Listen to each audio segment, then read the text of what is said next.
Curling now enters the Sports Weekend spotlight.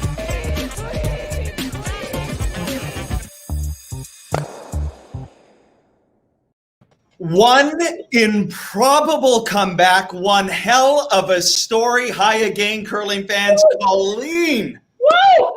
I was hot. It's been a nerve-wracking, I'd say 24, 48, 72. Well, it's been a nerve-wracking week. Yes, it certainly has. But boy, did they pull it out. What a great down the stretch finish. That'll give them confidence going into the playoffs. Team Canada into the playoffs and booking that Olympic berth for Canada. Wow. What a story. Like I said, winning 6 of their last 7 games after starting 1-5. This has been some sort of run at the World Championship. And Colleen, you and I have talked about it throughout the entire week, the pressure of the Maple Leaf. We've heard the players talk about the pressure of the Maple Leaf, but they've also talked about getting back to who they are and just going and curling, and haven't they put on a show? And I think when you kind of can forget you've got the weight of the Maple Leaf and just go with Team Einarson again, you go back to your core and who you are. And there was a lot of pressure on all of these teams. And really, you've got to feel with no tie breaks in this event, and it goes to who beat who or the last draw of the button. You have to kind of feel for Korea and possibly Scotland's Eve Muirhead if they win tonight. Like that's... Well, they're out. They're out. I mean, I know. They're done. They're done. And it's because of the luck of who you beat and all of that sort of stuff. So, well, at the beginning of the week, if you would have said that a 7-6 record would have got you in the playoffs, I would have told you you're crazy. But here we are. And so Canada is in. Switzerland is placing first. We know that the Russian Curling Federation is second. Sweden is in third. Those 3 teams, Colleen, are locked in. But somewhere, I'm sure, out there, you have a whiteboard. I do have a couple of whiteboards for you. Let's start. Ready to get the whiteboards. This one's nice and simple for you. Okay. Canada clinches Olympic spot. I like that. How do you like this? Thank you, Switzerland. Thank you. Because, of course, their win over Germany. And how about Germany? Wow. Yeah, let's make 3 players, after 2 players wound up testing positive for COVID, had to sit on the sidelines. Right. I hope they're all doing well. I'll tell you, I thought Germany's, if you had to rate like just sheer under pressure, knowing their teammates had tested positive, they didn't find out until the last second they were in, 3 players. I thought, Devin, they just looked so strong, so steady. And they were in an impressive team too. Yeah, and they finished with a 6-7 record. I think you were going back to get you've got that whiteboard, but the other 3 teams, it gets a little complicated because from 4 to 6, which is important. So Switzerland's been impressive, haven't they? They're so good. Like they've just been steady. Sweden, Anna Hasselborg is 8-3. Denmark 7-5. Canada 7-6. United States 7-6. So the big game we're watching tonight. Right. If Denmark beats the Czech Republic, then Canada will play Sweden tomorrow morning in the quarterfinal, and it'll be Denmark and the United States in the other quarterfinal. Should the Czech Republic pull off an upset, Canada will then play the USA in the quarterfinal, and it'll be Sweden and Denmark. You got it all there, Colin. I'm just showing you, but that you can actually remember that. I mean, it's just so impressive. Okay. So let's get into it because I know so many curling fans are still just riveted by this Canadian comeback. We have Team Canada joining us here tonight. Can you believe it? They get into the playoffs. They get the Olympic berth. This has been, Colleen, a remarkable journey for this all-skip team. And when you think back to, how they came together and then winning the Scotties and then not being able to go to the World Championship and then getting to a World Championship and nobody being able to see it until now, it's been a journey. And we couldn't even see the whole thing. We had to rely on your tweets. This reminds me of back in the day where in Saskatchewan, they actually had radio play-by-play. That's what I grew up with. what you did was way harder, especially at one point when you said it's at the 10 o'clock position. Then I'm going, whoa, he's really taking it to the next level. Next level. Really, I think there was a lot of, when you think about what Kerri and her teammates have done this year, it has just been a dream season. Sure. Between defending their Canadian title and then Kerri and Brad Gushue winning the Canadian mixed and heading to the world mixed doubles. Right. And then winning one of the Grand Slams. That's like already a triple threat, a triple crown there. Right. Then coming into the Worlds, you can't help but wonder if there was either some bubble fatigue or they were in the bubble for longer than anybody. If that just led to a little bit of the other teams maybe were fresher, or they really had some bad luck at the beginning. I mean, those games were close that they lost. They were close. We're going to ask them all about it. But before we get into it, producer Sophie, she continues to deliver, and she has put together a spellbinding montage of this team's journey. Then we'll get to the team. Okay. Take a look at this.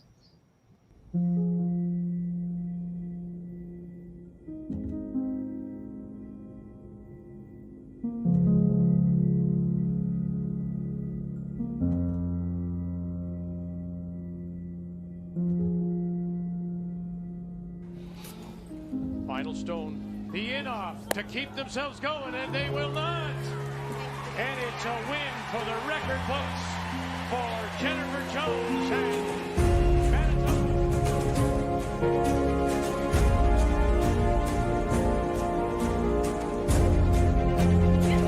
They need the four, now they go on it. They need that 4-foot. They need the four, you got a second chance. Make the most of it. Canada, say hello to your new champions from Manitoba. And it will go too far, and it will be a second straight Canadian championship for Kerri Einarson towards family and friends watching at home. My husband just said to me, he's like, you could be like the first curler to ever like win twice and not go to a world.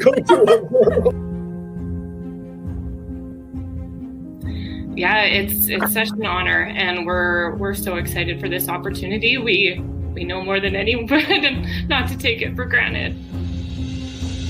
Put it on the lid, take it back, settle down,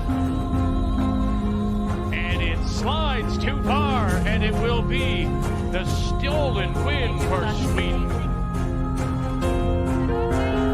You need this out of your skip to put this one in the 4-foot for the victory.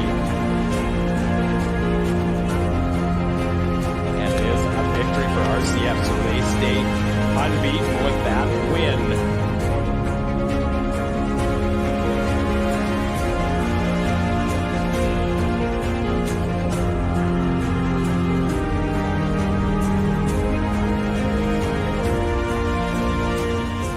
How excited, girls, are you to have your mom go to the Worlds now?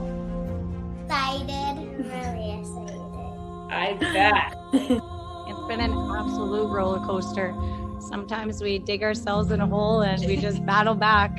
We've done it before. So I'm just so proud of my teammates for not giving up and just still believing and just going out there and just playing for ourselves and doing what we love to do out there. And just hopefully we give ourselves a shot. Oh, there's a shot. The gang's all here. Gang's all here. Congratulations. Wow. I never knew you liked roller coasters so much, girls. Who to start with? Go ahead, Deb. Who do we start with? I mean, I get emotional when I watch that. I don't know where you guys are at right now, but this has been a heck of a journey. Why don't we start with the skipper? Skipper, I think you're muted there, so maybe we'll get you to unmute, and then we'll go to your. I think Kerri might be frozen. You guys got the Wi-Fi in the hotel, but Val, why don't we start with you? Watching that and the journey you guys have been on, and congratulations, you're into the playoffs and still alive. Yeah, thank you. Thanks for putting that together. That's a tearjerker for sure. How does it feel? Shannon, let's go to you. Shannon, how are you feeling? Congratulations. This has been a heck of a week, and you guys battled all the way back. Yeah, it's been pretty emotional this week, and I think we're extremely relieved and very proud of ourselves for, making it this far and continuing to push ourselves and string those wins together. Yeah, it's an amazing feeling to have qualified. Yeah. Briane, what did you guys say to each other when you were, I don't even want to bring up 1 and 5, that seems like a long time ago, but what did you say to yourself to pick yourself up from the bootstraps? Did you run the hallways doing your wolf call or something, or? We just went back to the basics. We knew how to win games, so we were so close in those games that we lost. The other teams played really well, so we just had to go and keep doing what we know how to do and go back to the basics and one shot at a time, one game at a time, not look too far ahead. And I think we did that really well and put a few wins together.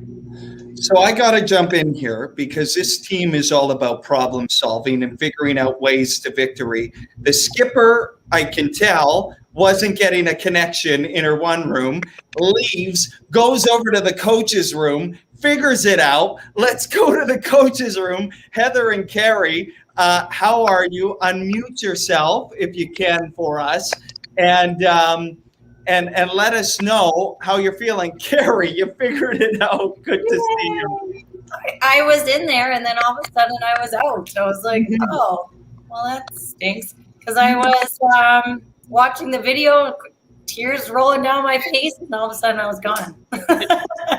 So Kerri, after the win over China, it's out of your guys' hands. You've got to watch this game. Switzerland and Germany. You told us you were going to play marbles. I want to know about who wins the marble games there in the bubble. But I did see you couldn't stay away from the rink. You were watching. Talk about the relief when you saw the score run up and it was 7-2, and then you clinched the spot. Well, I honestly didn't watch the game at all. When I got to the rink with Kristen, and she was like, they're up 5-1. I was like, oh, I didn't know. And then I got to the rink and then I saw it and I was like, okay. So I went for my massage, and Justin, who does our massages, was giving me updates throughout the game. He's like, do you want to know? I was like, I don't know, do I? And as soon as I got out and saw that they were shaking hands, it was a sign of relief. Wow. Val, how big a deal is it to get this Olympic trial spot now and then to start sort of fresh with chapter 2 tomorrow of this book? Oh, it's so big, especially having to climb out of that big hole that we dug ourselves into. But yeah, super proud of us, and it actually worked out. I'm can maybe speak for everyone that we have tonight off and we get a little bit of extra time to rest. But yeah, we're super excited to take everything and put it into the playoffs as well. Heather, you had the team reading books. I've heard analogies of flipping burgers. I've heard analogies of you guys being the Wolverines and the Wolf Pack. I mean, walk me through all of this, Heather. We've had some conversations after the games in the post-game press conferences. There's a wolf pack. What has this been like from your perspective to watch this remarkable comeback? Well, I just think they just believed in each other. Really, a strong sense of teamwork. And like Colleen, you know, it's hard. It's really hard at the Worlds. We've got teams that play exceptionally well against us, and I think patience is the big one, and you just have to trust and believe in each other that we can do this. And, it's hard when you are each other's support group, and when times are tough, sometimes us sisters have to really lean on each other and bring each other strength. And I must say that's what we did best. It's a hard climb. It was a really hard climb. I think I sent that to you, Devin, a couple times. Man, this is getting steep. But there was a strong sense of belief in each other. And these girls are awesome. It's fun to be a part of it. You know, Shannon, I feel that you and I have a lot in common because I see on your Twitter page you two are a professional napper. You really get paid for that. But tell me how you approach it. Will you watch tonight's game? Because really there's still a little bit on the line in terms of that Denmark game playing Czech Republic or do you now just don't even care who you'll play? I think I'll still watch. I don't really care who we play at this point. I'm just so grateful to be in this qualification game, and I think we're prepared to play absolutely anybody at this point. So I think I'll watch because I still love curling and I love to watch. So yeah, we'll play some marbles and watch some curling tonight. Who wins? Who wins at the marbles? It's a tight. I gotta say, Val and I are, doing quite well with. Whatever. What we do to make those girls feel good, really. Briane, what did you guys say to each other in that group hug at the end of your game? Which feels like 100 years ago, but it was really just earlier today. Just good game, way to win it when it mattered. Not too much. We had a lot of control in that game, so we knew we just had to stay tough and finish it out and keep playing well. So we were happy that we did that and looking on to what was going to come next. Val, when you watch that video of the progression of the team, and you guys can see coming on your screen fans from coast to coast to coast supporting you guys, can you talk a little bit about the journey of this team?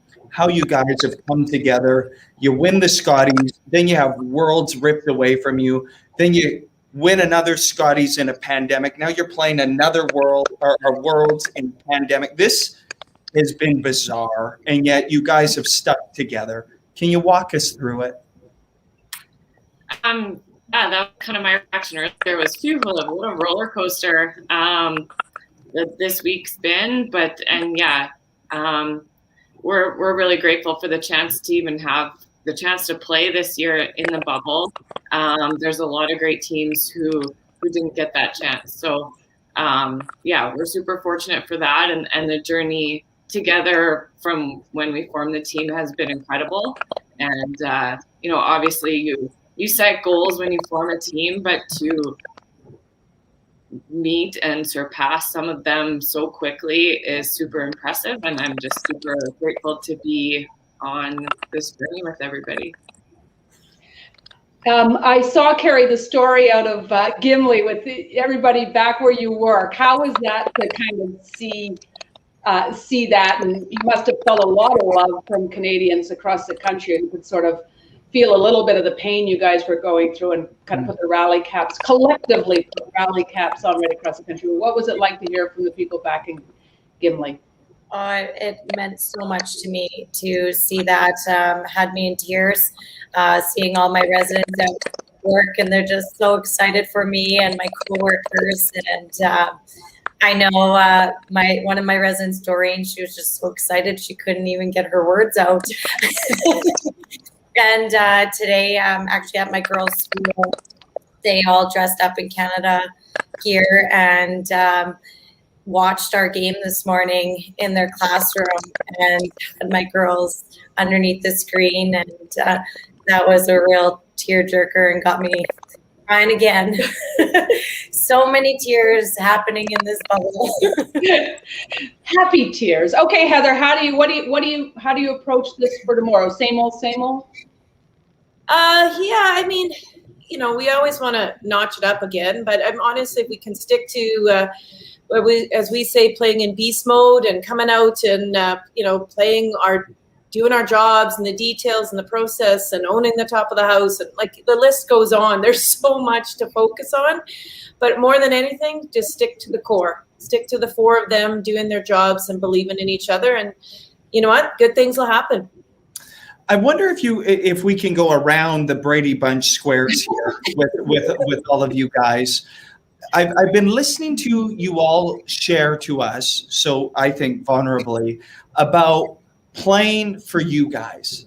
And I wonder if you can let Canadian fans know and us know what the difference was between maybe changing a little bit who you were now wearing the maple leaf and getting back to who you guys are on the ice. I would love it if you could shed some light on that, on what it means to have this weight and have this pressure, and then get back to who you guys are, the four of you on the ice. Maybe, Shannon, why don't we start with you and maybe go around and just talk about the makeup of who you guys are and what it meant to get back to playing Team Einarson curling.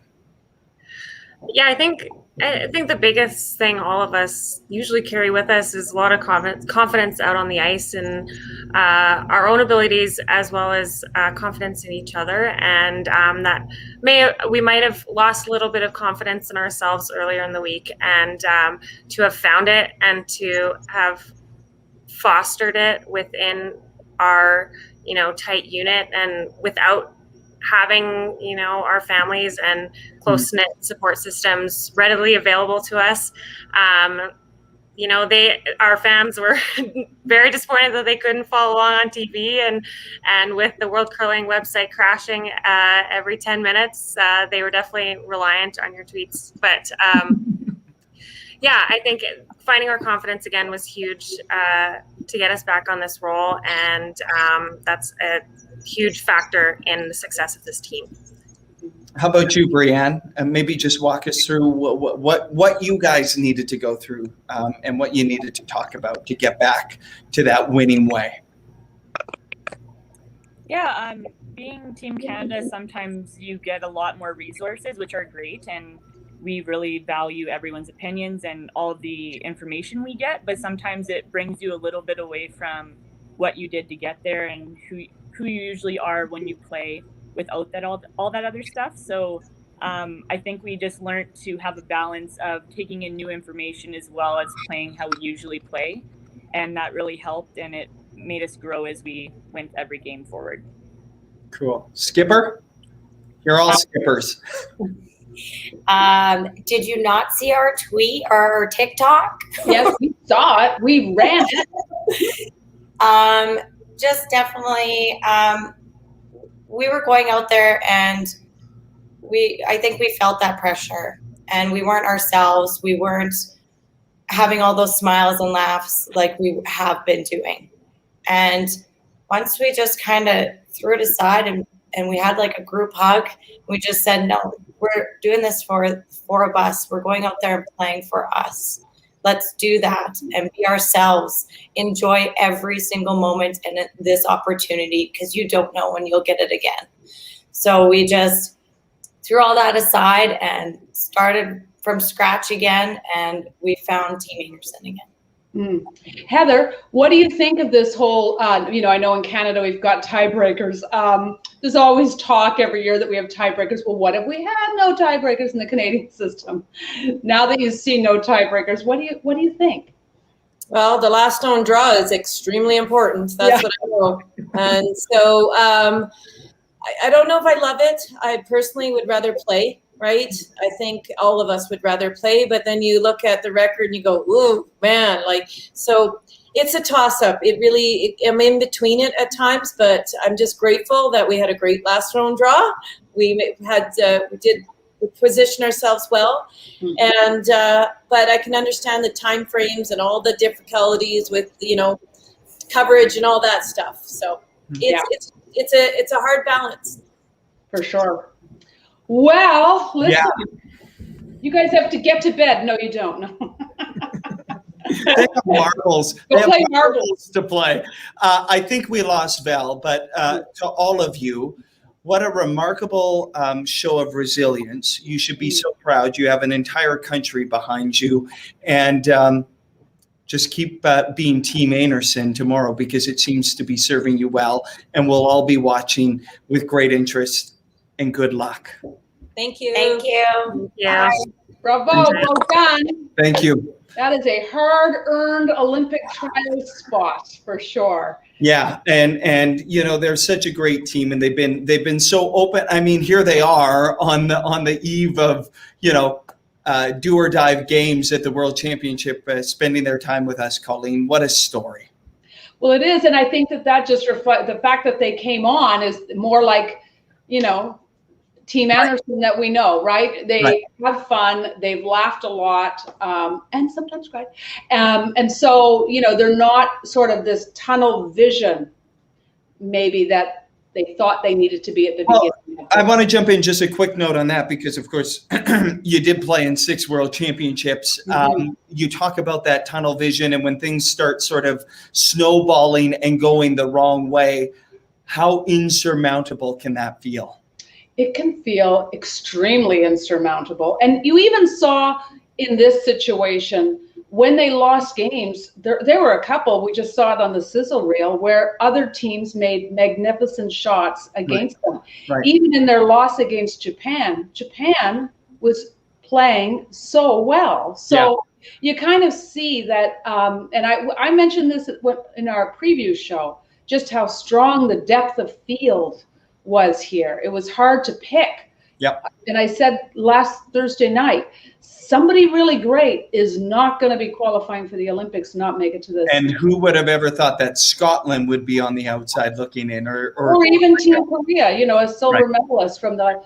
So I think Briane said it really well. When you become Team Canada, you get a bigger entourage, which is great because they have the resources and knowledge and information. But it's not like the other teams who have that entourage all year round. Or, you know, you look at Sweden, it's always the same group when they show up. Right. In Canada, because of the depth of who might win, you have your own personal coach. And then suddenly the entourage grows by a bit and you have to suddenly learn, okay, now how do these new people fit in to this our bubble? Yep. We noticed that in Pyeongchang. Didn't we? But that's just the fact of life of, you know, having Canada. We definitely had trouble with that, and it was interesting. You were dancing around that, of curling in Canada. That is the reality of curling in Canada. We should let you know that Val didn't lose internet connection. We're getting a note from Coach Heather that she actually went off to a massage to be ready to go tomorrow morning. That's important. Somebody who knows the weight of the maple leaf all too well and has represented this country on the world stage, skipper Chelsea Carey joining us on that curling show. Chelsea, great to see you. How are you? I'm good. You guys are really zoomed in. I thought I had. Oh, there we go. That's better. No one needs to see me that close. That's aggressive. Yeah. Chelsea and I will someday have to have a beer together. I do think that needs to happen, Colleen. I agree with you. Yeah, absolutely. Not on Zoom, because honestly, there are sometimes at the Worlds that I've lost, and you know you were close. You were so close to making something. It's by this much. It's never like as ugly as what people kind of think it is. Sometimes people just look at the win-loss column and go, "Oh." But do you find that, Chelsea? Yeah, you know, like I couldn't be happier for Kerri and the girls. That's amazing. And obviously we all wanted them to win for Canada, but I wanted them to win just because like I know how hard it is. And so, but like, so they go 7-6, we were 6-6, and we were, if it had gone to draw to the button, I think we were 2 overall. We were 1 or 2 overall for draw to the button. So we would have gotten in, but it just, we got a little bit unlucky with who we lost to and who we were tied with. And like, that's just how hard it is. So we are 8th, but we're tied for 6th. Like, it's just, it's challenging, but that's the nature of the beast. And you know that going in. So it, you know, it is what it is. And thankfully for them, for us, for everybody in Canada, it's worked out for them, which is amazing. And they obviously, like, it's impressive, the run that they've gone on after starting so tough. And then to put that together is incredible. Yeah. Well, I always noticed when we would have not as successful Worlds, people would just say, oh, they're just not a good team. And you'd go, no, hang on. The teams are really good, and they just keep getting better. Well, and that's totally the thing. It's like, it's the same as hockey, like Canadian hockey fans, right? If Canada doesn't win gold at any hockey event, it's a failure. And if they don't medal, it's like, what happened? But that's not the case, because the rest of the world has gotten better. We're basing this on like 30 years ago, and that's not accurate anymore. Like, if you look at the slams, if you look at the top rankings, we're lucky for it to be half Canadian teams on the women's side in the slams, which is top 15 teams in the world. And Chelsea, I can tell you from 30 years ago, it might not have been that the competition, that maybe there were still only, 4 great teams. And I would say, in my first one in 82, it was Sweden, Scotland, and Switzerland that were really strong. The problem was the conditions weren't good. Like I played in Geneva, and the ice was sloped, and there was sun coming in, melting it, and it was so you were battling not just your opponent, but your conditions were not pretty. Anyhow, Deb, my dad would tell you the same thing, Colleen, about Garmisch in 1992. That there was a window, right. So the sun is coming in, heating up the ice and the rocks and certain sheets, but not other sheets, and it was wild. So I mean, that's not the case anymore. At least the conditions are decent. But the reality is that we have to stop pretending that Canada's a huge favorite, because we're not anymore. Like we're always going to be contender, but we're not talking. It's like win or die. It doesn't work that way now. Right. And I think it's great to see this growth in the women's game. Frankly, I love seeing this incredible parity and depth in the field. I think it's the best thing for the sport ever. For sure it is. 100% agree. I'm just over here watching you two. This is great. We don't do anymore, Devin. Colleen and I got this. Chelsea, how did you find the bubble? Because you were there for the 2 Grand Slams and you were there for the Scotties. So how much tougher was that to play in when it's interesting.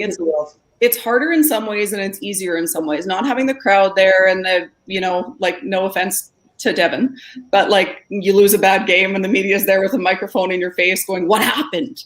Mm-hmm. It's by Zoom, somehow it's less offensive. But yeah, it's not as good. You want the crowd, you want the energy, especially when you're Team Canada in Canada, which, we are in Canada, but they didn't get to have that experience, which they should have had last year and didn't now anyways. But definitely weird and different. The bubble for me is like I just kind of eat, sleep, and curl, so that part wasn't so hard. But not being able to hang out with your own teammates, that's tough. So it's just a lot of time alone in your hotel room, watching curling on TV, eating meals, whatever. But like normally you can at least go for dinner, or you can all get together to watch the game or something, and you can't do that. So I found that part the hardest. Yeah. Okay, I do have a question. I'm jumping in. Okay. Chelsea, we just heard the team talk about the additions, the resources when you're Team Canada. So you've got the new additions to the team. You've got the weight of the Maple Leaf. Can you give us some tangible things that makes this so different than a Scotties, for example? Because the Scotties field is good. You could have the top 3 or 4 teams go to a Worlds and be right in the thick of it. But what is so different about the World Championship? Yeah, so there is the addition of the extra people, the Curling Canada people, which I mean is great because you have extra resources, but you have to manage that because you're used to being able to be just your 4 or 5 or 6, whatever it is. If you have a 5th and a coach, depends, right? But so there's some management involved there. I think the biggest difference, and like I go back to my first Worlds and I was so excited. Like I'm living my dream. I'm so pumped. And yet between the Scotties and the Worlds is not a long time. And there's a lot of things to do. And this was even without the bubble. Like it was hard enough without the bubble. So I was doing all the stuff and we were managing it all. And like, we got to get sponsors and we got to get uniforms. We got to figure out all these different things and media and all the stuff. And I was struggling with it. But like, you're not supposed to say that it's hard. You're not supposed to say anything bad about being Team Canada because it's everyone's dream. And it was my dream too. And I never said anything bad about it. And then my dad called me at one point between the Scotties and the Worlds that year. And he said, how are you doing? I'm like, I'm great. We're doing this, we're doing that. Like I gave him my media answer. And then there was this long pause. And then he said, how are you really doing? Wow. And I just started bawling. I just started crying because I was like, I'm overwhelmed. It's so hard. I'm having a hard time. And like, I wouldn't trade my Team Canada experiences for anything in the world, ever. I would never, ever give that up. But it's hard. And no one's allowed to say it's hard because you're Team Canada. And so then everyone else that wants to be Team Canada is going to go, well, screw you, it's hard. Like, let me do it instead. Okay, let's watch you do it. I'm telling you it's hard. It's going to be hard. Yeah. So it's just interesting because and he was the one who gave me permission to feel that. Like it was okay for it to be hard. And he always said, you don't get to enjoy winning the Brier unless you win Worlds. And if you don't win Worlds, then you never get to. And like that, we're talking early 90s now, but it's a little different now, but not that different. So it's just one of those things where it is harder than anyone will say it is. And it's just like we need to give each other permission to feel that it's hard and just to be okay with that. Yeah. And then to take it and learn from it and then use it in your performance. But it's hard. It just is.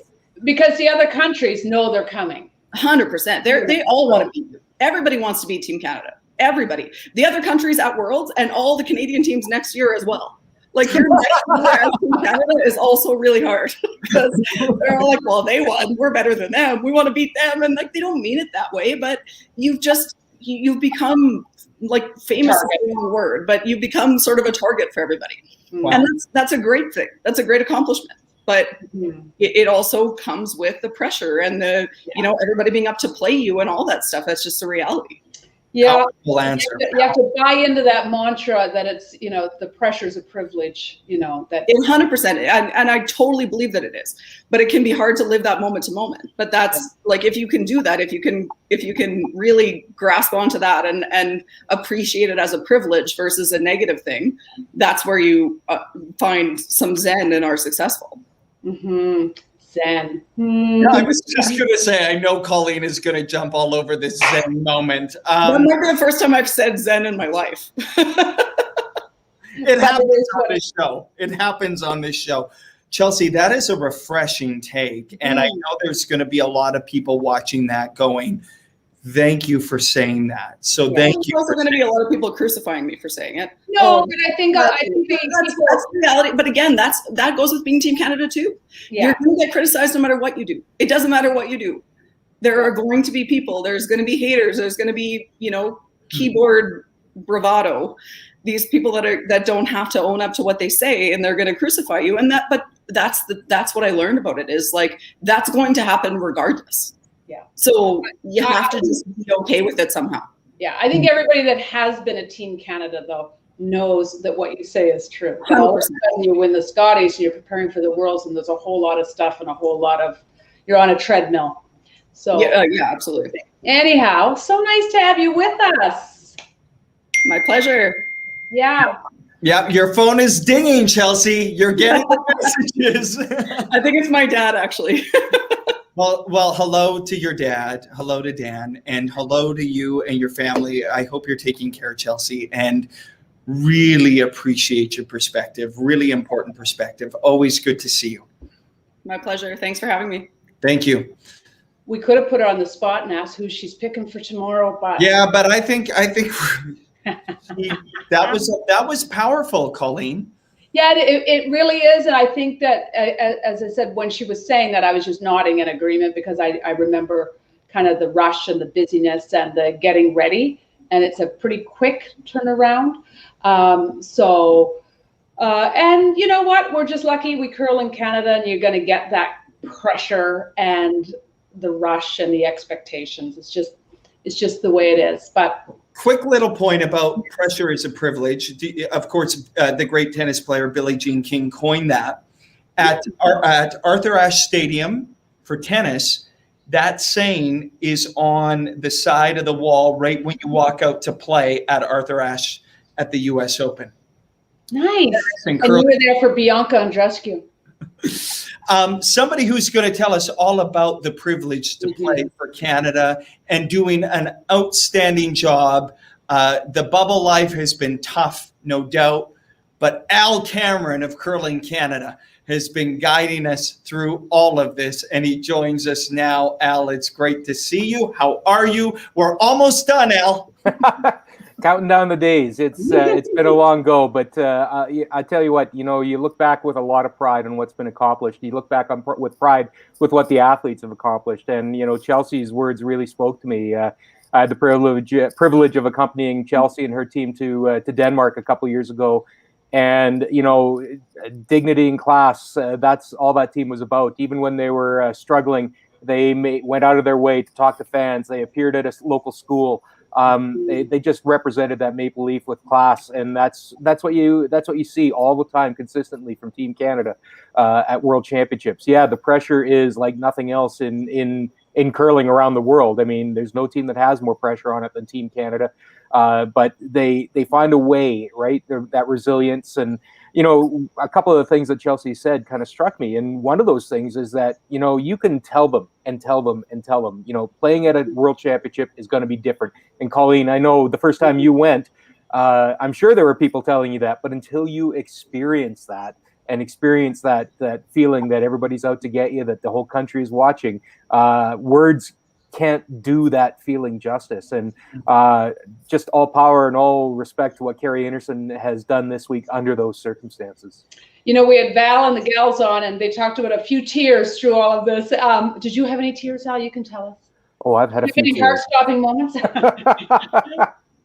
Yeah, unquestionably. I mean, and it goes back to what I said. I mean, you can prep yourself and think that you're ready, but when you're in the maelstrom of being Team Canada, regardless of if there's fans in the stands, because you know that people care, that people are paying attention, and things aren't going your way, and obviously things weren't going their way, and it was tough on them. I mean, it was tough on our communications, and that doesn't even come close to what Team Einarson was experiencing, right?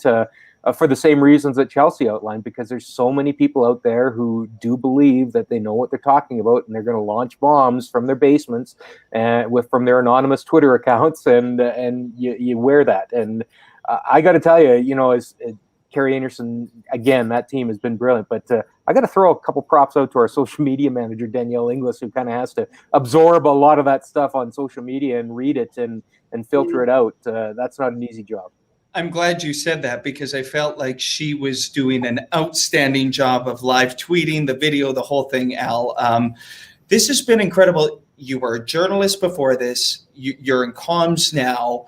This is an incredible story that Einarson is putting together under these circumstances. You've had a front row seat to it in an unprecedented time in a pandemic. How do you even begin to process what's been going on in this bubble from February 19th until May? February 12th is when I got in. So Right. I wish I was a writer. I can tell you that much. I said, because there'd be a lot of great stories to tell. But yeah, I mean, this being the capper, and just that kind of sense of accomplishment that we felt today, as not only when Team Canada beat China this morning, but then to watch Switzerland beat Germany, and then to be around the team in the stands when we saw the handshakes, or the virtual handshakes, after that Switzerland-Germany game. I mean, the smiles, the sense of accomplishment, well earned too, because we know from being around them just what a burden it was, and you never knew it by watching them in terms of their interactions with their peers, in terms of their interactions with their rivals. Again, I use that word, class, dignity. It really was. And I'll bring up another point while I have it, is that one of the really gratifying things that we noticed this year more than any is the peers of Team Canada's, both Team Canada's, right? Team Botcher and Team Einarson, the rivals who are trying to beat their brains out at the Grand Slams, at the Scotties, at the Tim Hortons Brier. So many expressions of support out there, cheering on Team Canada, willing them. And I think that's, one of the takeaways from this season is that the sense of larger team within the national team program. It's, really, I mean, it's a half dozen to 8 teams that are officially trying to beat each other whenever they can. But I think there's also a sense this year that everybody wants to pull in the same direction, because if it's good for Team Canada, it's going to be good for Canadian curling, if you catch my drift, right? Yep. So I think I'm seeing that a lot more than I've ever seen, and that's been one of the gratifying parts of this experience in the bubble. Nice. So Al, here we are. We're always during the Brier and the Scotties talking about, okay, what are the 400 different scenarios that could play out of this team? And here, of course, with no tiebreakers. So you're going to have Korea, same record, out, and if Scotland wins tonight, same thing, out. What do you think that's ever a possibility in Canada? This just relying on who beat who, or the last stone draw? Well, some of that comes down to mentality, in the sense that, do you go down the route of staging your events in Canada the way they're staged at the world level, so that you can get the mindset around what you're going to face at a world championship or an Olympics? So that's one way to look at it, right? I mean, listen, I wasn't thrilled about the chance of an 11 p.m. tiebreaker at the Scotties. I'm not going to lie. And Devin and I lived that in Summerside a few years ago. So from that perspective. But the other side of the coin is, you know what? A couple bad last shot draws, and goodbye, you're out, and that would be a hideous way to be eliminated from a world championship. So there's two sides of the coin to that. From a broadcast perspective, they like things neat and tidy, as you two know, right? So scheduling an unexpected tiebreaker and making sure you have a broadcast crew and getting ready to pay overtime, that's not an easy ask of broadcasting. Right. So, there's so many ways to approach that. I guess, part of me is a traditionalist. I do like that tiebreaker. There's nothing like it in sports. And I can tell you this, and you guys have talked to enough of Canada's curlers, there's not too many Canadian curlers that don't like tiebreakers as a means to determine whether you stay alive. I've yet to come across the first high-performance curler in Canada that says, you know what, no tiebreakers is the way to go. Well, Al, we're hoping that you have at least a couple of more days of work. Me too. Yes, I know that. This has been an extraordinary run for you guys and for Curling Canada. And the reason I believe, reading, as Colleen says, reading the tea leaves, the reason that the women's world is in Canada is because of Curling Canada stepping up. So I believe you guys should be really proud, because for a minute there, it looked like there wasn't even going to be a women's world. Listen, for a minute there in July, August, it didn't look like there was going to be any kind of season. Right. So, there is a great deal of pride in what we've accomplished. We were thrilled to be able to help out the World Curling Federation in staging this event, and also, obviously, to give Team Einarson that chance that it earned twice over to play and wear that maple leaf on the back. And I couldn't be more thrilled for them, couldn't be prouder to be associated with them, because they truly are what Canadian curling is all about. Well, if they didn't get this Olympic trial spot, does it show, and they did, but is there a flaw in the fact that, there would have been Olympic trials and then whoever would have had to jump on a plane and go straight to, is that something will you post-mortem this a little bit? Summer meetings, Al, I'm sending you to a summer meeting. Fortunately, there are smarter people than me that would have to make that decision. Good answer. I don't know that it's a flaw, though. I mean, other countries may face the same scenario. That's that's one of the curses of having such a deep talent pool in Canada too, isn't it? So, thankfully we don't have to deal with it this time around, and it'll be revisited, I'm sure. And listen, Colleen, you know what it was like in terms of those Olympic trials. They've been tweaked since they began. So never say never. Yeah. I was in that first one. It's been tweaked a lot since then. Listen, we were going to talk to you about the scenarios, but the scenario is pretty clear as mud. So most of them circulate around Denmark beating the Czech Republic, and then it's pretty cut and dry. So yeah, Czech Republic is going to show up for that game, right? They just lodged a protest, I think, to say they didn't want to play 3 games in a day. Right. They're coming. Yes, they were not impressed with it. Some of the facts were a little off. For instance, that it had never happened at a World Championship, and well, we all saw 3 weeks ago that Switzerland's Peter de Cruz did exactly that and won a bronze medal. Colleen, I'm going to guess you've had a few 3-game days. They weren't pretty. They were not pretty, but hey. But let's remember, it's a pandemic, and things happen, right? And there's just no way to predict this stuff. And I think everybody was trying to do the right thing to make sure this event got staged in a responsible manner too. And it was that. And you just brought up the right words. We are in the middle of a pandemic, and most of us are in lockdown. So prayers to everybody across Canada that's suffering right now. And full steam ahead, no scenarios. It's simple now, Al, just win. Exactly. Yeah, 3 wins, and let's take that picture with the championship trophy and gold medals around the necks.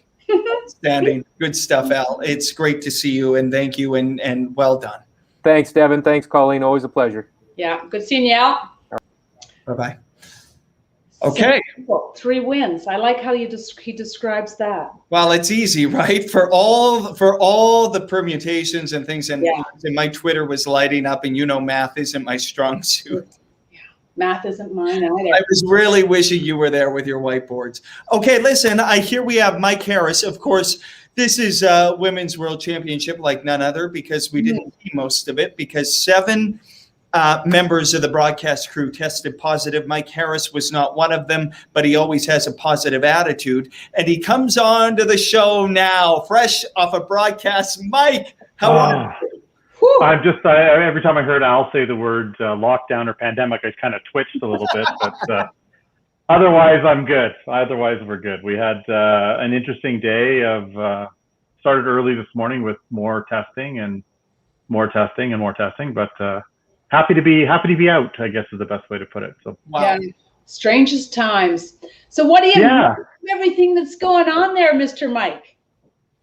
Well, you know, we had an interesting few days, but you know, the challenge here is that there's no windows that open, and we were stuck in a room for basically from Saturday evening until yesterday afternoon. We were kind of given the good news that we were allowed to go outdoors finally. So it was a long few days, and it's like anything where you know, the unknown was causing more anxiety than the actual. Listen, I was watching golf and had a beer in my hand and my feet were up on my bed. It wasn't that bad, but you know, you just wanted you know, answers to questions that couldn't be answered. That was the part of the problem. So yeah. Anyway, it's we're good now. Canada won. Einarson won. You know, they you know, Team Canada was cheering for Alina Petz and Team Tiranzoni this afternoon, and it worked. So yeah, all is well. I think they've got to send Switzerland a little gift. No kidding, no kidding. They can pull their funds together. Team Canada and Team USA can do the same thing. So Mike, you know Swiss curling well. That is one heck of a team. They are curling very, very well.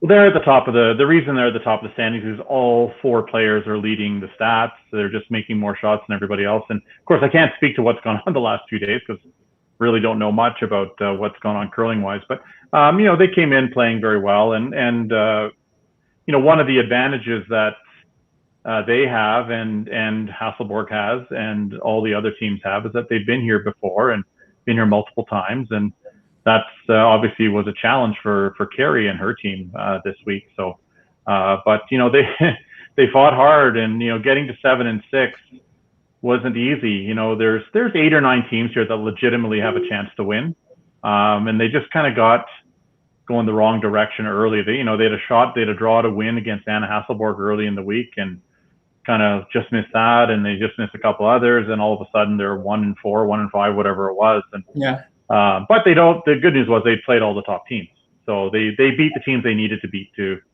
get to 7 and 6. You'd like to knock one of those teams off on the way, though. That would have made their life a whole lot easier. But you know, all credit to Kerri and her team for sticking to it, because it's pretty easy to kind of get yourself going down that negative path if they had allowed it. Mm. There is a rabbit hole. So who are you looking at now? I mean, what about RCF? Both we saw it at the men's, and now we're seeing it with the women.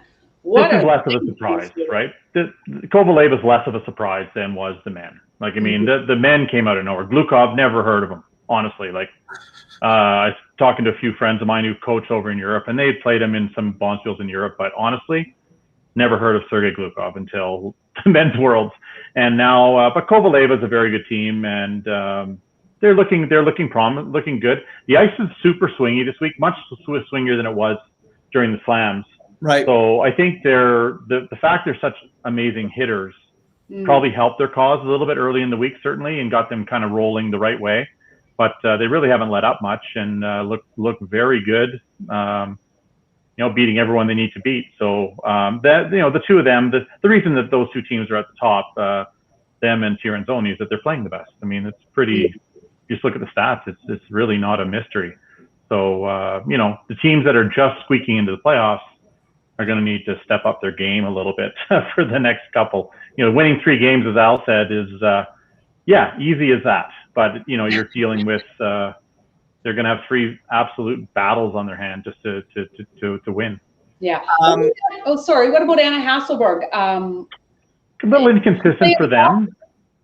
Yeah, a little. No, I don't think so. A little. Just there came in rusty as well. You know, they didn't win a game at the first slam, 0-4. Yeah. And then they won a couple more at the players and made the semis. And then they've been just a little inconsistent for what I've remember over the last few years of that team, but it's the playoffs now, and you just gotta, you have to show up. You got 6 excellent teams in the playoffs. Denmark, obviously, a little bit of a surprise being in there as well, but we've seen what Denmark can do over the years. With the same team that beat Rachel Holman at the Olympics, and there's some history there. And the good news for them is that their goal was probably just to get into the top 6. So they're like, it's free roll now for them. Right. So that's a very dangerous team to be playing, I would say. And what a wild game that was between Canada. It was 6-5 after 3 ends between Canada and Denmark. That was absolutely, the curling was out of control. Mike, a couple of questions. How long have you been in the bubble? Because it's been a long haul for you. Secondly, this is night 38th night tonight. So I've got one more tomorrow, and then I'm flying home Sunday. Jill Officer and Luke Coley are calling the gold medal game for World Curling Federation, and Melissa Saligo and Luke are doing the bronze medal game. So Kevin and I are done. Kevin's doing tomorrow morning. I'm doing tomorrow night's semifinal, whoever that happens to be, and I fly home Sunday. So I wondered about that you answered my next question, because it's a bit of a truncated broadcast crew, as I understand it. So definitely fewer people out there. I mean, you would have noticed if you watched the game this morning, no ice level camera shots, and but that's all in interest of the safety of the players and the crew, to be honest, but more so the players. You cannot have any of us who have been exposed anywhere near the ice level. So I mean, it's fine. I think people are thrilled to have curling back on television, as are we. I mean, all of the crew here, we had our 7 positive cases, but then we've got, there's almost 80 of us here. Wow. So there's a lot of people here that are just happy to kind of have the freedom to get out of their rooms and do a bit of work before this wraps up. Yeah. Wow. Well, we were scared for you, Mike, and we all were. Yeah. We were scared, but we can't wait to see your next woodworking project when you get back. I know. Kathy's got all kinds of stuff for me to do, so maybe my summer Twitter fest will be all woodworking projects, and who knows what else I've got in store. Yes. So I'm looking forward to it. Yeah. I was going to say, Kathy is ready for you to be home. So am I, because we got to have a pizza night or a dinner night. We do. Once we're allowed, Devin. This is the. I'm hopeful golf courses will open in Ontario soon. So, that's my other day job was in the old, a few years ago now. But I'm looking forward to at least getting outdoors and not having to worry about much else, which would be nice. So. Right. All of Canada is hoping for this. Yeah. Okay. Yeah. No kidding. I know. And that's the one thing. Kevin and I have been talking quite a bit. It's really bad here in Alberta. It's really bad in Calgary. It's really bad in Southern Ontario, and I know even the East Coast is starting to develop. But we're kind of insulated here. It sounds strange, but being in the bubble, we really haven't been worried about paying too much attention to anything until the last few days, where all of a sudden, like, how did this get in here? Then you're like, oh, it's everywhere. That's how. There's no. So we were kind of almost taking it for granted that because we're insulated in this bubble, that it's not as bad as it's become. So listen, all of us, once we get out of here and get home, we certainly have a brand new perspective on this disease and how much caution we need to take, I guess, is the best way to put it, over the next few months. I've got my vaccine booked on Tuesday, though, so I'm very excited about that. All right, rock and roll, get home. Mike, you've been a great source for us throughout all of this. So appreciate it. Well, vice versa, Devin. I've been following you very closely on Twitter, so if I don't know what's going on, I just text, hey, Devin, what's going on now? And he would tell me. And anyway, great to see you. Awesome. Great to see both of you. Yeah, travel good seeing you. Awesome. Okay. Thank you. We'll chat soon. Thanks. Okay. Bye-bye. He's been good to us. He's been a go-to source for me inside that bubble. Yeah, Mike is, and he's so knowledgeable. I mean, he's just a wealth of information on, who's hot and who's not. So it's definitely appreciative. Speaking of wealths of information, let's wrap it up and let's get into it. Let's have a hot stove chat with a couple of reporters, Ted Wyman and Greg Strom. We're running late tonight, you guys. Thanks for sticking it out. Ted, a World Curling Championship we've never seen. How's it been for you?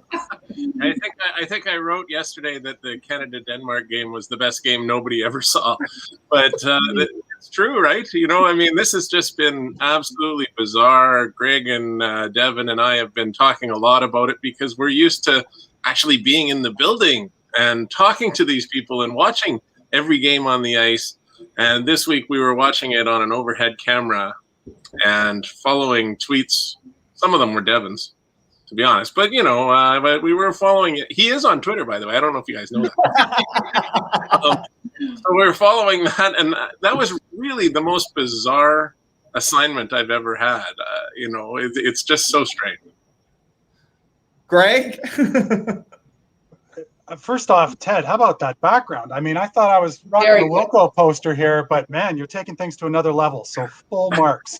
I'd like to rewind to a week ago, and I remember Devin in all caps, buckle up ahead of this World Championship. But man, has it been a crazy ride or what? Yeah. A ride I don't want to ride again, because when I looked at that overhead camera shot, that was like, I will go crazy if I try to follow along with this. So I don't know. Well, okay, I want to jump in because I haven't been revealing this, but now you guys have been revealing this. We were given that overhead feed. Greg, it was like if you walk away for a second without a scoreboard and without volume, you had no idea what the hell was going on. And there you are, Canadian press, trying to file a game story. Yeah, very challenging because you couldn't see where the guards were. You could just see the skip throw the stone, and then you had an overhead shot of the rings. And so the rocks would move, and you'd be like, well, there's a double takeout. I don't know what happened in the 10 seconds leading up to it, but there you go. So you make the best of it. And like everyone here knows, pandemic sports media, you just try your best and you use what you have in front of you. And, we didn't have television or streaming for 5 days, and that's just the way it was. We made it work. But all I could think of watching this is what happens in the Tokyo Olympics. Yeah. I mean, if it happened in a really safe bubble with relatively small numbers of curling, I mean, how does it work when you're with thousands of people and a whole ton of broadcasters? Didn't anyone else ask themselves that question? This is Yeah. Well, for sure. I'm going to be there. So we'll see how that goes. Ted, I wonder about, I don't know if you were watching when Chelsea and even Briane talked about the extra resources of Curling Canada. When you go to a world championship, we were all in Pyeongchang. We saw what happened there. There was chatter about, the changes, the additions to the team. Ted, you poked a lot through this bubble about the state of curling, where we're at, where it's going. When you hear sort of the added resources of where we're at with Curling Canada, what do you think? Well, I'm not sure that I know exactly what you're getting at there, to be honest. I think if you're talking about poking into this bubble and what's been going on with curling in Canada, I personally think that what's happened here with the men's team finishing off the podium, with the women's team falling to 1-5 and having to scrape and battle in every possible way just to get into the playoffs, and then we'll see what happens. They're no further than the Butcher team got at this point, although it's really a great accomplishment that they did get to this point and they did qualify for the Olympics. But now we're celebrating, just getting to the playoffs. We're celebrating just qualifying for the Olympics. Like, we're supposed to be the team that always makes the podium at the Olympics, right? And so I'm interested to see where this goes for curling in Canada, because I do think that there's, an opportunity here to examine whether everything's being done exactly right. I've had this conversation with Colleen before. Right. Just that, we've helped the rest of the world get better at curling. There's no doubt about it. Our coaches do it. We have these great teams that we see at the World Championship. They come to Canada to train when they can, and we've helped them get better, and that's a really good thing for curling overall. But now Canada is in a much bigger dogfight to be an elite superpower in the game of curling right now, and I don't know. That just seems strange to me. How about you, Greg? When we look back at this quad, I mean, no medals as far as the teams go in Pyeongchang in 2018. And I think the days of assumption are over, and this latest round of World Championships has proven that. It used to be, rather great chance of getting to the podium, and then it was assumed that they would get to the playoffs. Well, we can't assume that anymore. And we were looking ahead here to later in this year when, heaven forbid, Canada may have had to go to an Olympic qualifying event just to get a spot at the Beijing Games. Like, can you imagine that? I mean, Dev, we were talking about this earlier in the week, but November trials, and then who would go?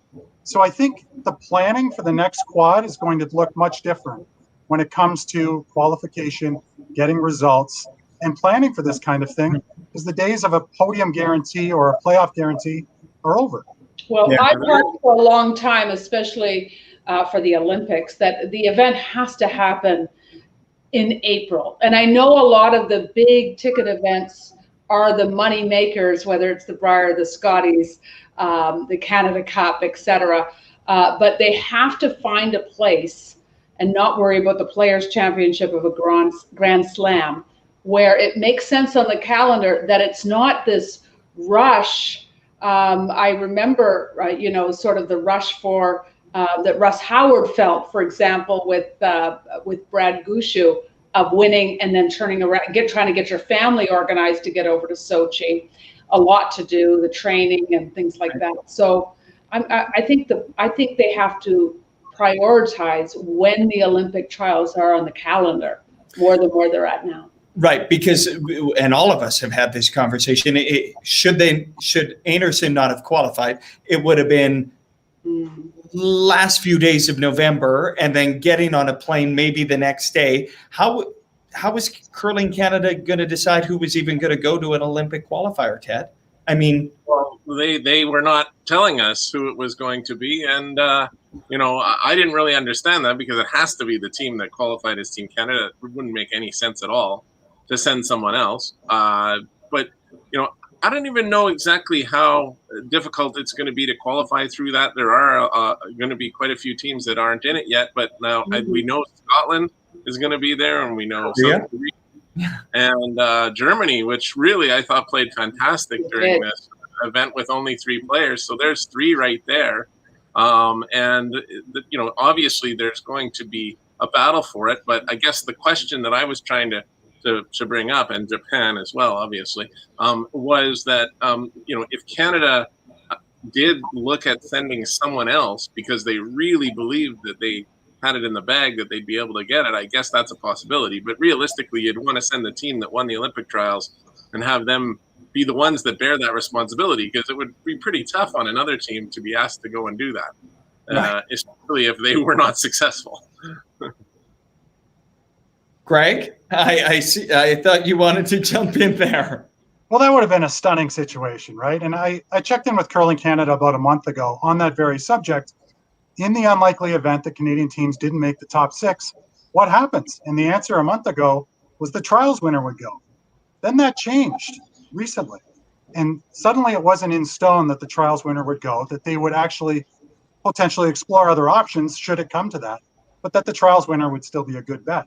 So, I mean, can you imagine a situation where you win the Olympic trials in Saskatoon and you've got to send, one of your close rivals to go and get the spot to actually go to Beijing? Be crazy, but it was possible, right? And none of it matters. Everything matter now. Everything is good in the state of Canada tonight. Well, and you're right. That's often what happens. You go, oh, it doesn't matter anymore because it didn't happen. But yet I think, and whenever they get together, and I was we were just talking to Al about this, they do have to do a little bit of looking at the process that they're using now, because if you keep doing what you've always done, you're going to keep getting what you always get. And what we've got lately, at least in Pyeongchang, and I know that could have been a whole other, it doesn't take a lot to look at both Homan and Kui and go, they could have actually had gold if this had gone this, but the reality was that didn't happen.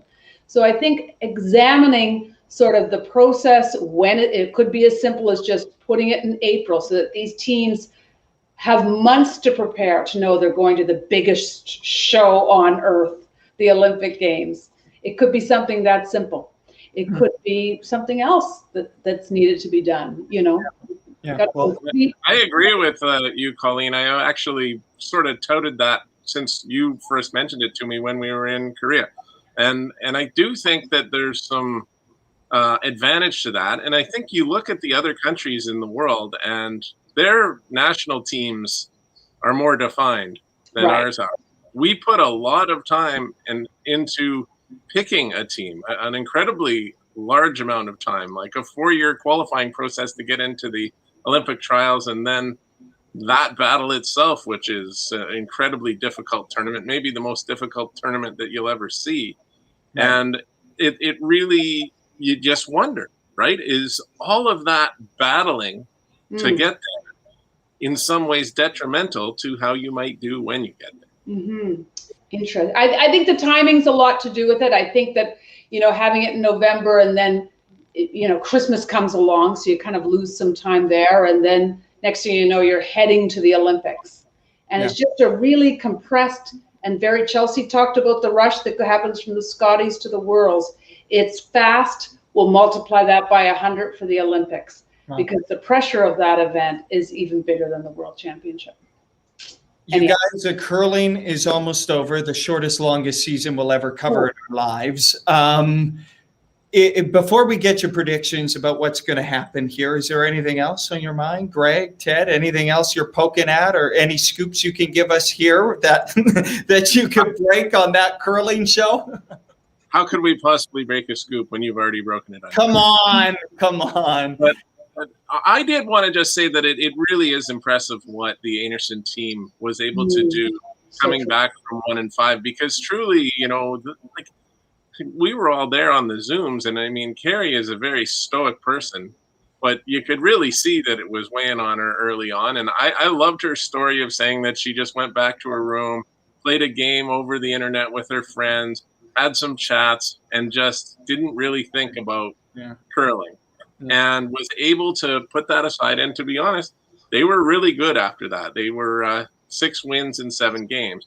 And I really do think that it's great. I like the way that Canadian, their Canadian colleagues were so supportive of them on Twitter. It was really great to see that that's kind of a unity of that group. I really like that. And I just thought that the team did a very, very good job of staying with it, because even down to the last games, when they were, you know, when they were getting close, they still had maybe one mistake in a game, and all of a sudden that game is completely changing.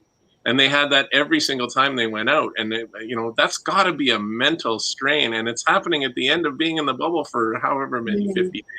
So I hope no matter what happens in tomorrow and this weekend, that people appreciate what these women have gone through to get to this point. Well said. Greg? If I could just quickly piggyback on Ted's comment here. I mean, going behind the media curtain a little bit, when they brought out Team Canada, I think it was 1-4, 1-5. I mean, Kerri looked like she'd seen a ghost. Like it was somewhat jarring. Her voice was cracking. And Heather came in and said, look, this team is going to win. We're going to start winning. And this is going to be one of the stories of the competition. And I must admit, I didn't know if I should believe her or not, because the team was really struggling. But she was convinced. And now here we are. Canada 7-6. The slate is clean. And the weekend's ahead of them. They're setting up pretty nicely. The wolf pack, it's a thing. They're stronger together. That is outstanding, Colleen. Okay, Ted, predictions? Can they win 3 more? Well, I think they absolutely can. If you're using the word can, then yes, because of course they can. They're one of the 2 or 3 very best teams in the world right now. That doesn't necessarily mean you're going to win a medal, because you still got to play the games, but they are right up there with these other teams. Kind of wonder in my head, just maybe it could depend on who they have to play in that first game. If it's Sweden, I mean, well, that's a team that is even ranked ahead of them in the world, and Anna Hasselborg's team. So that would be absolutely no easy task. But if they can win even one more game, you know, they've had their backs against the wall since Monday. This is a team that has been basically, we can't lose or we're going to be out all week. And Ted's out. Here he is. Ted, we lost you for a second. It cut perfectly on your last sentence. I thought, mic drop, Ted's out. Greg, how about you? Well, not to be Johnny negative here, but I can't see Canada getting past the qualification round. I really can't. If I had to bet on it, I wouldn't bet on Canada. They've just been too mediocre. A 7-6 record, to me, hasn't been that impressive. If they do it, hey, full marks, but I don't see Canada getting to the semis. And we'd really like Russia to win the whole thing. Sorry, RCF. Taking the whole thing. They've been really impressive and look great. So it's shaping up to be a great weekend. I think no one is impressive with Switzerland right now. I think Switzerland looks like they can walk on water. And I think often what comes down to in playoffs is who has hammer first. And hammer's a big deal.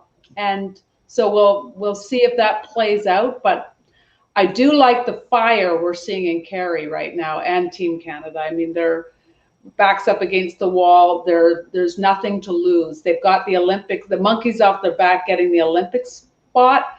So they're able to play, I think, a little freer, a little more confident back to the team we know. This has felt like the Friday night media bench, and we should, and it feels like we should be going for karaoke right now. Meet you in the patch. Meet you in the patch. Ted, Greg, awesome as always. Thank you for your perspective, and we'll talk to you soon, no doubt. Thanks, guys. Thanks, guys. Okay. Well, we're singing karaoke. I mean, we could take requests. No, I mean, it's getting to the point of the show. It's been a long show. I'm aware of that. So we're going to have to wrap. We're going to be here throughout the entire weekend. This incredible Canadian story continues to gain. Colleen, you have set up the scenarios for us. It's pretty simple tonight, right? Well, it's simple tonight. Everyone's going to go play marbles. And they're going to watch the game. And the big game, of course, is, where's my whiteboard? Denmark versus Czech Republic. And we kind of alluded to the fact that Czech Republic didn't want to play those 3 games today, so they filed a protest. So I wonder if their heart's even going to be in this game. So if Denmark wins, then it's really simple. If Denmark wins, it's going to be USA versus Denmark. If Denmark loses, USA will get 4th place and play Canada. Right? Otherwise, if Denmark wins, it's a long way. Listen, I got you. I got you here. If Denmark wins, it's simple. Canada versus Sweden tomorrow morning, and it'll be Denmark versus the United States. Both quarterfinal games will be played tomorrow morning because of the postponed draw on Sunday morning being moved to tonight. Normally a quarterfinal game would have been played tonight. They pushed both of them to tomorrow morning, semis, and then on Mother's Day, Sunday, we will get ready for the championship game. We're back on your TVs, your screens, whatever you're watching on, at 7:30 p.m. Eastern. And then on Sunday, we have a special Mother's Day special at 2 p.m. Eastern, Colleen. Awesome. So we'll see you again tomorrow night on that curling show. What a week. Yeah, I'm exhausted. Thanks for sticking. Yeah, thanks, Sophie. And thank you, curling fans, for sticking with us. Hope you enjoyed the show. We'll be back tomorrow night. And let's hope we're talking about perhaps a Canadian win. Well, we'll talk about whatever we're going to talk about. Bye. Good night.